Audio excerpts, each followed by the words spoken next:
noite. Luxo. Você já deve ter ouvido falar do último baile da Ilha Fiscal.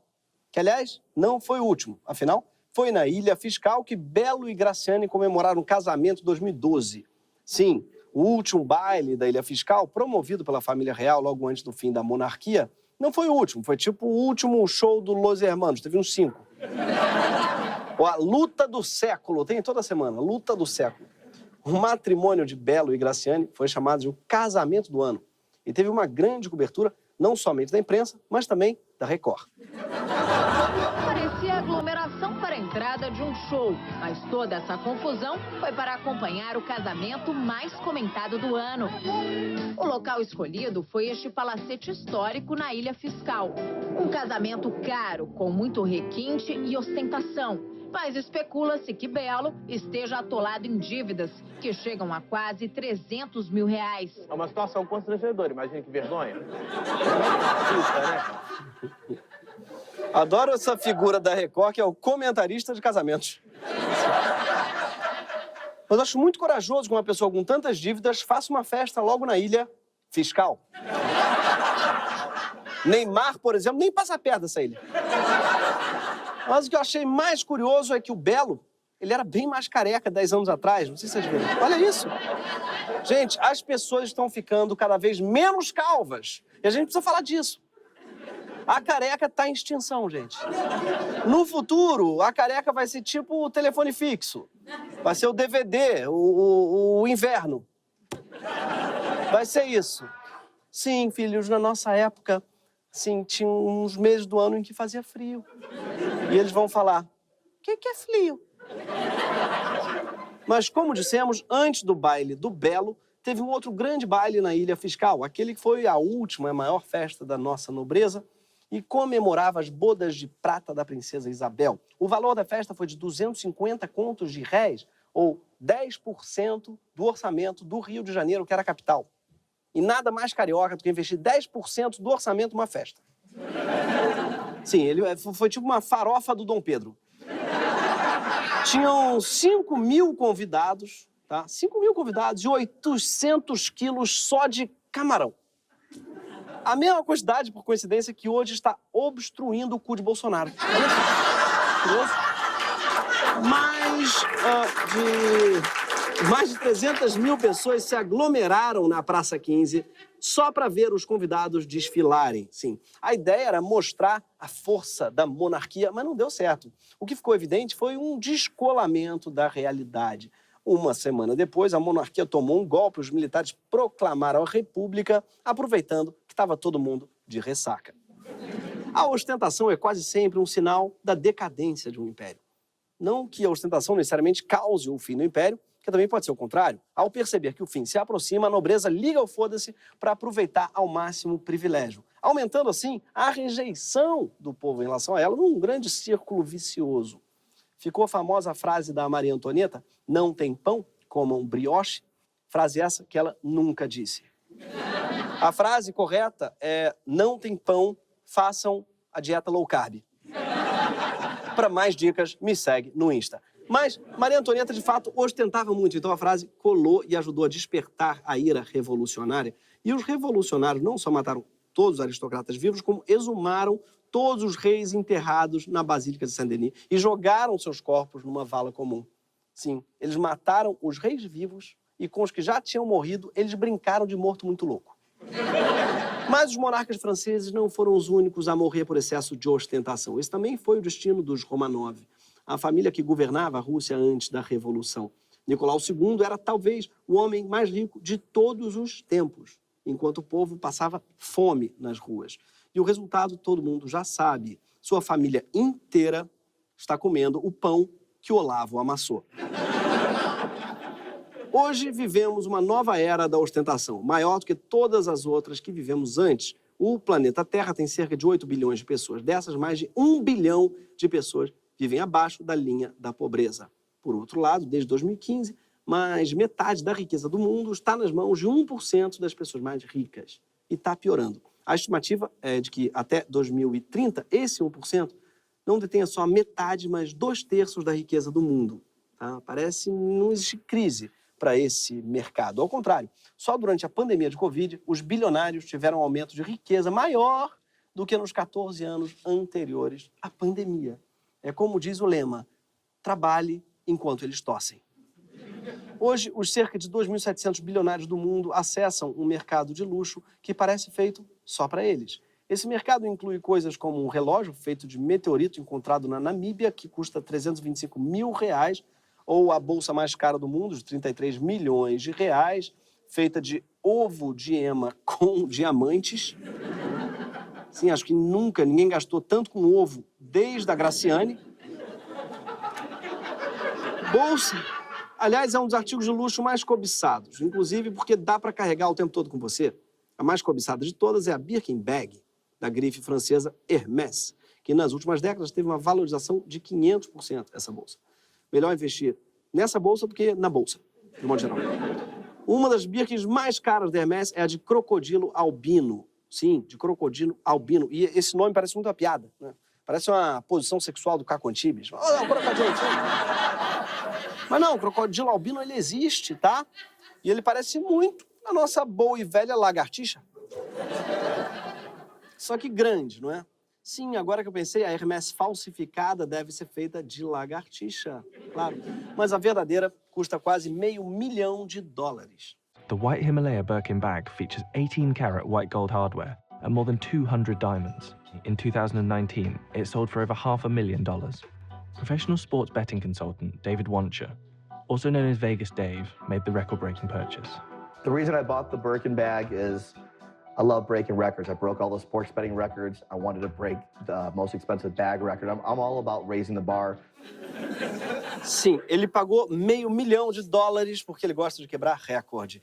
E ser a pessoa que pagou mais caro por um negócio é o recorde mais fácil de quebrar. Inclusive, se ele quiser quebrar de novo o recorde, gente, eu tô vendendo uma sacola do Mundial por... Tá 600 mil, tá? 600 mil, tá mais cara. E quem quiser bater o recorde, tá R$600 mil. Essa daqui é 1 milhão porque ela é albina, tá? É mais rara. Dentre todos esses artigos de luxo, o mais ostentatório é o jatinho particular, como mostra esse documentário alemão. Juliet Backhaus is headed to Frankfurt with a staff member. They're traveling by private jet. Taking public transport is pretty gross at the moment. Sharing a cabin with snotty-nosed people coughing everywhere. I avoid it as much as I can.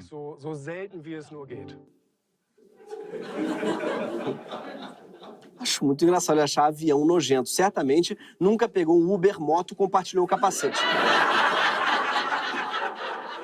Mas tudo bem. Desde 2019, isso começou por causa da pandemia, o mercado de jatos particulares explodiu. Nos Estados Unidos, a quantidade de decolagens e aterrissagens de jato particular aumentou em 40% ao ano entre 2019 e 2021. No Brasil, a procura por jatinhos é tamanha que já tem fila de espera. Sim, eles não querem pegar a fila de espera no embarque, aí ficam na fila da compra. Mas o único aeroporto privado do país, em São Paulo, vai dobrar o número de hangares. Sim, vão abrir uma jatinheria, Mel. O mercado do jatinho, ele tem de tudo, tá? Porque tem o pessoal que tem jatinhos de 250 milhões de reais, tipo o Gustavo Lima, e tem quem compra aviões de R$1 bilhão, tipo o príncipe saudita Al-Walid bin Talal. É dele o avião que levou Neymar a Dubai, por exemplo. É um dos mais luxuosos do mundo, tem até um trono dourado no meio. Sim, custou R$1 bilhão para ficar parecendo um motel Shangri-La. Parabéns. Porra, legal pra caramba. A proliferação de jatinhos ajuda a explicar por que é que hoje o 1% mais rico do mundo tem uma responsabilidade gigante pela destruição do planeta. O Neymar emitiu, só naquele voo para Dubai, mais do que o brasileiro médio emite em 115 anos de vida. Sim, só naquele voo. Sim, 115 anos. Ou seja, nem o Niemeyer conseguiu emitir tanto quanto o Neymar, num voo só. Sim, um brasileiro médio emite, através de tudo que ele consome, cerca de 2 toneladas de carbono por ano. Talvez a Graciane Barbosa emita mais gases, mas só. Tá? Ainda assim, só aquele voo do Neymar consumiu cerca de 230 toneladas. E tem casos piores. Um relatório do Oxfam concluiu que um bilionário emite 1 milhão de vezes mais gases de efeito estufa do que uma pessoa comum. Sim, é isso mesmo que você ouviu. Tá? Um cara sozinho, ele fode o planeta igual a uma cidade grande tipo São Luís ou Maceió. Tá? E os ricos que pegam jatos sabem disso. Mas eles não parecem se importar, como deixa claro aquele alemão do jatinho. Traveling by private jet may be convenient, but it certainly does the climate no favors.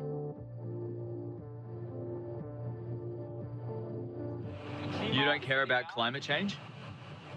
I don't think about it much. If everyone behaved like you and flew as often as you do, Then it wouldn't work. But luckily, the population is split into different groups, and I'm part of the small fraction that can get away with it. Se ficou puto com ele, tem algo que pode te alegrar. Um jato particular tem 230 vezes mais chance de cair que um avião de carreira. Então, pelo menos isso. Mas o mais louco é que, apesar de declarações como a desse cara, os bilionários não estão correndo risco de guilhotina nem perto disso. Eles estão objetivamente impossibilitando a vida humana na Terra, mas a revolução não está parecendo que vem. É no mínimo curioso, mas não é tão difícil assim de explicar.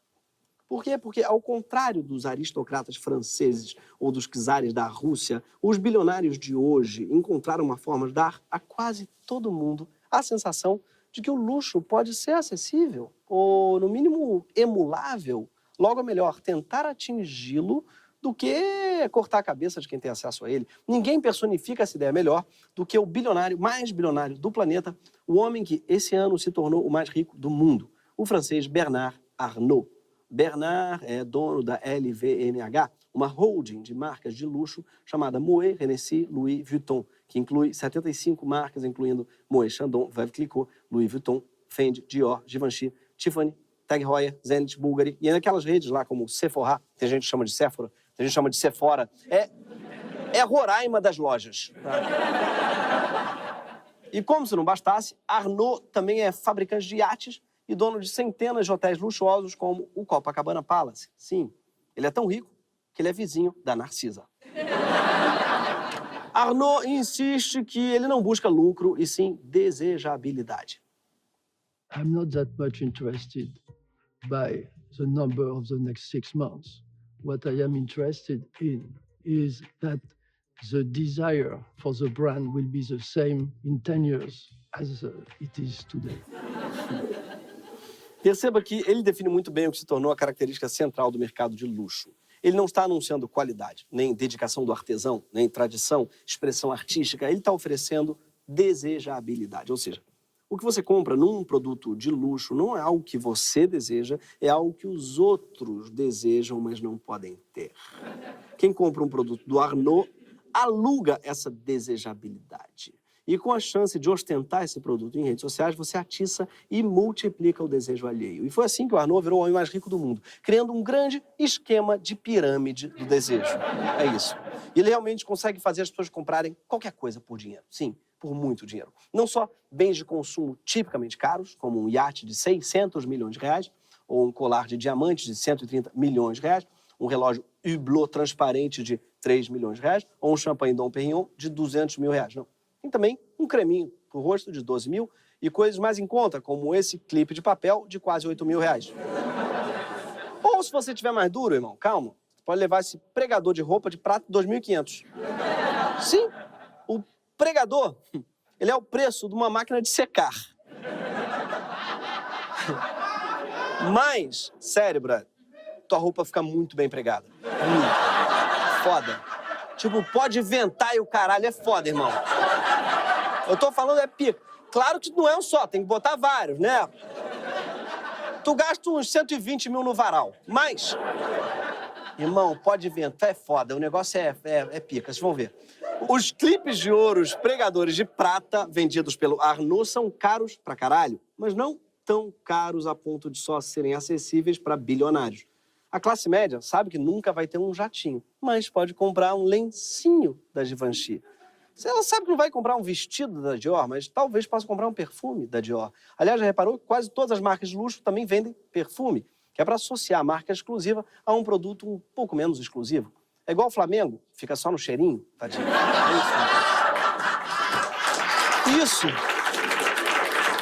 Isso não é coincidência, isso é estratégia, como explica o ex-CEO da empresa do Arnault.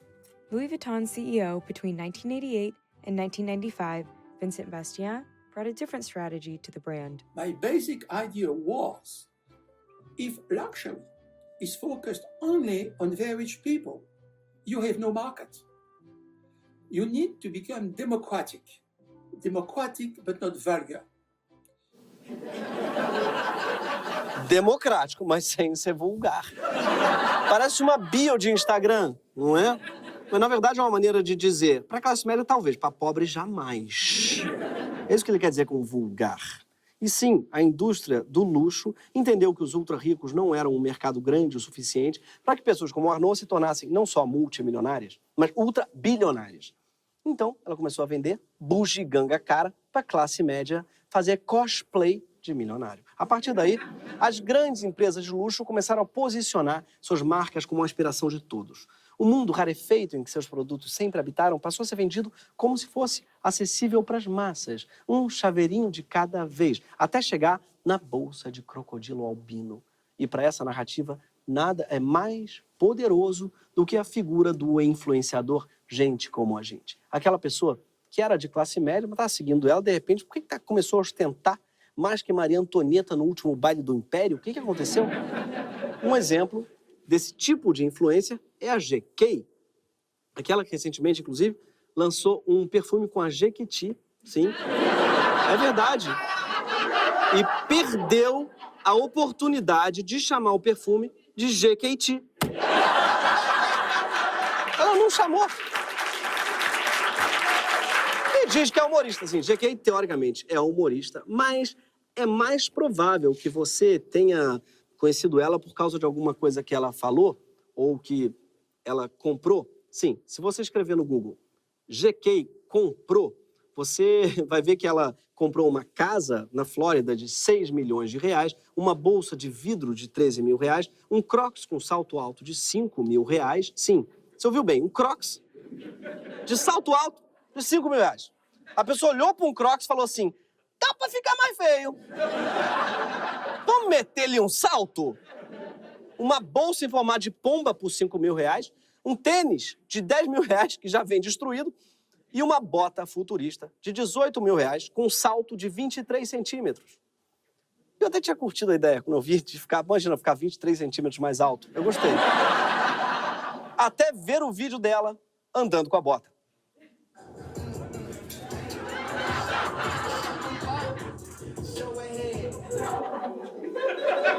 Parece bem ergonômico, né? Isso é bom, gente, para as pessoas lembrarem que 23 centímetros é coisa demais. Tá? Machuca! Vamos ser sinceros, gente. Mais que 15 já incomoda. O ideal pro dia a dia é 12. Tá? Vamos ser sinceros. Ou 8, então, melhor ainda. Você nem percebe que tá usando. Mas a GK não tá sozinha. Ela é parte de um ecossistema que tem representantes como Júlia Rissato, influencer de 16 anos, que viralizou num vídeo onde surpreende o pai dizendo que pagou 42 mil reais numa bolsa. Ou como Thiago Nigro, o suposto primo, suposto rico, que postou uma foto com 10 milhões de reais em dinheiro vivo. Ou Virgínia Fonseca, que deu de aniversário pro seu marido, o cantor sertanejo José Felipe, um jatinho. E o que é mais grave, eu vou ver a matéria para ver ali, se alguém, por acaso, perguntou alguma coisa interessante. Não, a matéria é um release do jatinho. Diz quanto custa, fala a cor do banco, a autonomia, quanta gente cabe. Em nenhum momento explica quanto que aquela porra polui, ou quanto que paga de IPVA. E vou te dar um spoiler, não paga nada. Sim, o dono de Uber paga imposto, mas o dono de jatinho, ele é tipo a Ivete, isento. E fica difícil, viu, que as pessoas tenham ódio do alemão lá que anda de jatinho e ligam foda-se pro clima, quando tá todo mundo sendo adestrado para admirar jato, como se fosse símbolo de sucesso, e não de desprezo pelo resto da humanidade. No YouTube tem, inclusive, todo um gênero de vídeos que podemos chamar de tour de jatinho, ou jet porn. Hello, amigas e amigos! Eu estou aqui hoje no jato do meu namorado, do Fer. E eu vou fazer um tour pra vocês pelo jato todinho. Fala, galera. Vem comigo aqui que eu vou mostrar aqui pra vocês nossa nova máquina, Cessna Citation Bravo. Vou falar agora tudo pra vocês, todos os detalhes. Que avião foda, cara. Gostou? É novo? É novo, é o nosso novo. Acho que é o novo meio, né, da gente trabalhar, da gente cumprir os compromissos. Muita gente acha que é luxo, mas não é, cara. É necessidade. Total, Léo. Total, Léo. Inclusive, o Lula vai botar na cesta básica o jatinho. Mas você vê a diferença na cobertura, né? O repórter alemão perguntou lá se o cara não se preocupava com o aquecimento global. O brasileiro tá com um sorriso trincado de emoção. Que maneiro, cara! Do avião do caralho, hein, porra! Em defesa do Léo Dias, ele tá sempre com sorriso. Ele é o Coringa brasileiro, Léo Dias.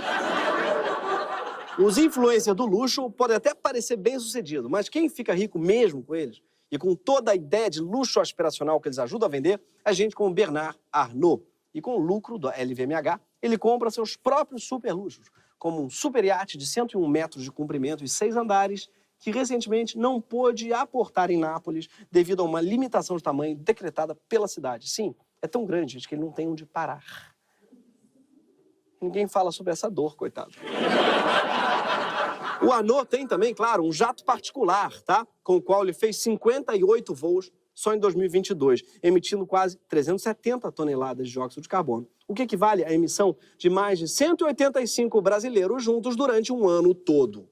Mas a cultura global do luxo não é só um puta case de sucesso do Arnault. Nas últimas 2 décadas em que o luxo se transformou num dos maiores mercados do mundo, 2 coisas aconteceram. A primeira foi justamente um novo arranjo econômico e financeiro que criou alguns milhares de bilionários e destruiu o poder aquisitivo da classe média no mundo todo.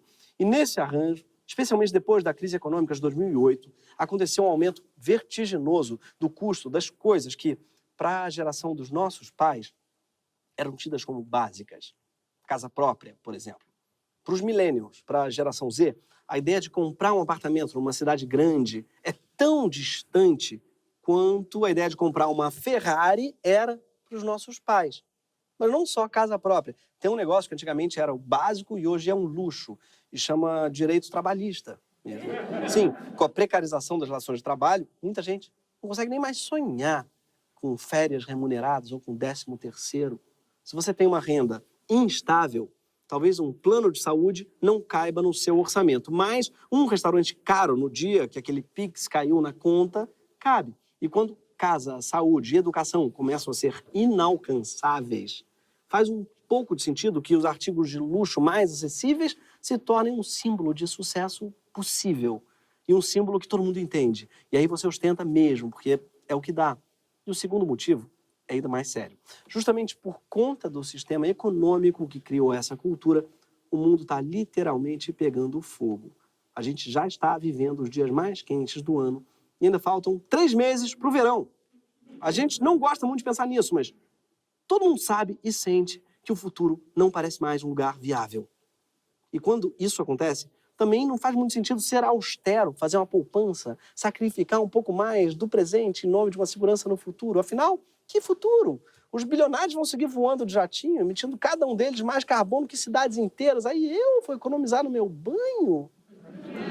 Sabe? É isso, a ostentação e o luxo dos czares na Rússia, da corte francesa, do baile da ilha fiscal, tudo aquilo eram sinais muito claros de que essas elites representavam sistemas em declínio, em fim de carreira. E produziram tanta revolta que acabou em revolução e guilhotina. Mas eram declínios localizados. Hoje, o mundo todo acha que foi convidado para o baile da ilha fiscal. E acha que está participando dele. Todo mundo está dançando no TikTok, literalmente. Enquanto isso, só um pequeno clube de pessoas está comendo camarão. O pão, inclusive, já acabou. Mas tem migalha de brioche para todo mundo, mas tem que postar. Você pode postar uma foto com a migalha do brioche e é como se tivesse comido. Por quê? Quando a ilusão de luxo é democratizada, a gente perde a capacidade de odiar o luxo obsceno de verdade. Porque todo mundo hoje se sente cúmplice da tragédia. Mas todo mundo não é cúmplice. O Brasil quase derreteu essa semana. Teve gente que morreu por causa do calor. Tudo indica que 2023 vai ser o ano mais quente da história da humanidade. Desde julho que a temperatura da Terra não para de bater recorde. Sabe o que é que isso gera? Gera seca no Sudeste, no Centro-Oeste. Se chove menos, as safras ficam menores. Se as safras diminuem, o preço da comida sobe. E com ela sobe a inflação, o endividamento. E a culpa disso certamente não é dos pequenos luxos que todo mundo se permite no dia a dia. A culpa é dos sujeitos que criaram esse esquema e seguem fervendo o planeta para manter um estilo de vida impensável até com Luís XVI. O Arnault virou o homem mais rico do mundo em plena época de emergência climática, vendendo o supérfluo através da desejabilidade. A gente se acostumou a desejar o luxo, vendo aquelas propagandas mega caras, ostensivas, com homens sarados, mulheres magras olhando pra gente com cara de desprezo. Mas a gente precisa inverter essa lógica. Essa cara de desprezo tem que partir da gente em direção a esse mercado e não o contrário. Se eles vendem a desejabilidade, a gente tem que responder com o contrário do desejo, a repulsa, ou melhor, a repulsabilidade. Nosso objetivo tem que ser desfazer aquilo que o Arnault passou anos fazendo. Cada uma dessas marcas que ele possui tem que despertar menos desejo daqui a 10 anos do que elas despertam hoje. Fazer vídeo de jatinho tem que ser impensável. Mas pegar um jatinho, ainda que discretamente, também. Aliás, não só impensável, tinha que ser proibido. A gente está, nesse momento, discutindo se deveria taxar jatinho e jet ski. Eu acho um absurdo taxar jatinho e jet ski. Acho que tem que proibir mesmo. Proibir. E a taxação de super ricos, para mim, também é muito pouco, porque bilionários não deveriam existir, muito menos se proliferar. Afinal, cada um deles emite o equivalente a 1 milhão de réis mortais. Então, gente, como eles dizem, a conta não fecha, meu. Então, calma, a gente não vai propor aqui matá-los. Mas vamos propor que, se eles quiserem continuar bilionários, que eles se matem. Pode ser? Eu proponho enviar 3 mil bilionários do mundo para a Ilha Fiscal. E ela vai estar cheia de crocodilos albinos querendo se vingar. Calma. Cada bilionário pode escolher um instrumento de luta, para ser justo. É um pregador de roupa de prata? É um relógio de meteorito? É a bota de 23 centímetros? O último sobrevivente pode continuar bilionário. Só por um ano, quando vai rolar a nova temporada do programa. Crueldade? Não. Chama meritocracia. Melhor que guilhotina. Esse foi o Greg News. Uma ilha. 3 mil bilionários. 200 crocodilos albinos. E algumas armas mais ou menos letais. Desejabilidade apenas pela sobrevivência. E eles vão enfrentar o desafio sem roupas de grife. Taxados e pelados. Onde ou você prova que mereceu ou morre. 3 mil homens entram, 1 homem sai. Muito em breve, antes que o mundo acabe.